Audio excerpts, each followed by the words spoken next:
ज्ञान the treasure में आपका स्वागत है। और हम आपको बताएंगे कि इंसान में और कौवों के बीच में क्या समानताएं हैं, क्या सिमिलरिटीज है। इंसान की तरह ये भी पहचान कर लेते हैं कि कौन उनका मित्र है और कौन उनका दुश्मन। इनका एक खास व्यवहार होता है।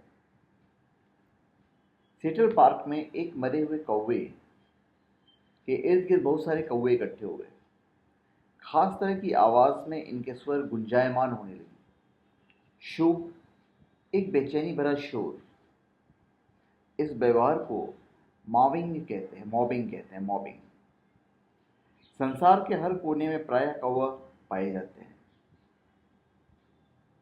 क्रो, जिसे कॉर्विड्स कहते हैं, कॉर्विड्स का सबसे पुराना फॉसिलस यूरोप में पाया गया है, जो 20 से 25 मिलियन वर्ष पुराना है।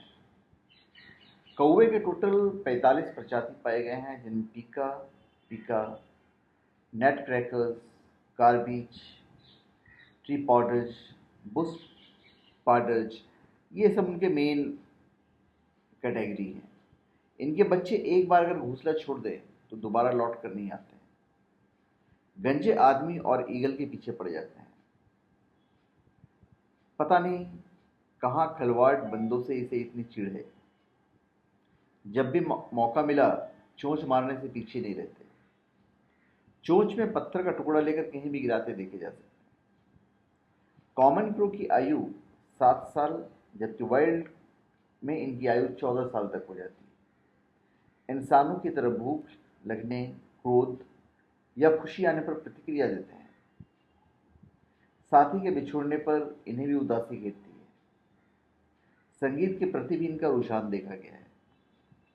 एक्सीलेंट मेमोरी इनकी होती है।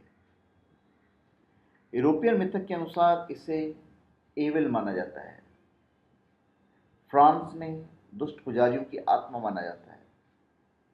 स्वीडन में हत्या से मरे हुए लोगों की आत्मा माना जाता है, जिन्हें ठीक से दफन नहीं किया गया हो। तिब्बत, ग्रीस में इसे मैसेंजर ऑफ गॉड माना जाता है। वाइकिंग गॉड ओडिन के 2 रेवेंस थे। पहले हुर्जिन यानी थॉट, दूसरा म्यूनिन यानी मेमोरी, जो दुनिया का चक्कर उड़कर लगाते थे और प्रतिदिन ओडिन को रिपोर्ट करते थे कि उन्होंने क्या क्या देखा। चीन में इन्हें खराब मौसम लाने वाला पक्षी माना गया है। वर्चस्व की लड़ाई में कोई नर कौवे घायल हो जाता है तो ढेर सारे कौवे उसे सांत्वना देते हैं, कंसोल करते हैं। तो सोचिए, उनमें भी एक इमोशंस है, हम इंसानों की तरह। किसी के शव के पास कौवों की जमात को देखिए तो लगेगा जैसे ये किसी के दाह संस्कार में इकट्ठे हुए हों। कभी लोगों ने इंसाफ नहीं किया है, कौवों पर कविताएं और गीतें नहीं लिखी है। तो कौवों की तरह काला लोग पसंद भी नहीं करते हैं। तो एनीवेज, हमने आपको सिमिलरिटीज बताई कौवे और इंसान के बारे में। तो धन्यवाद। आप हमारे चैनल पे सब्सक्राइब करें और अपने कमेंट दीजिए। धन्यवाद।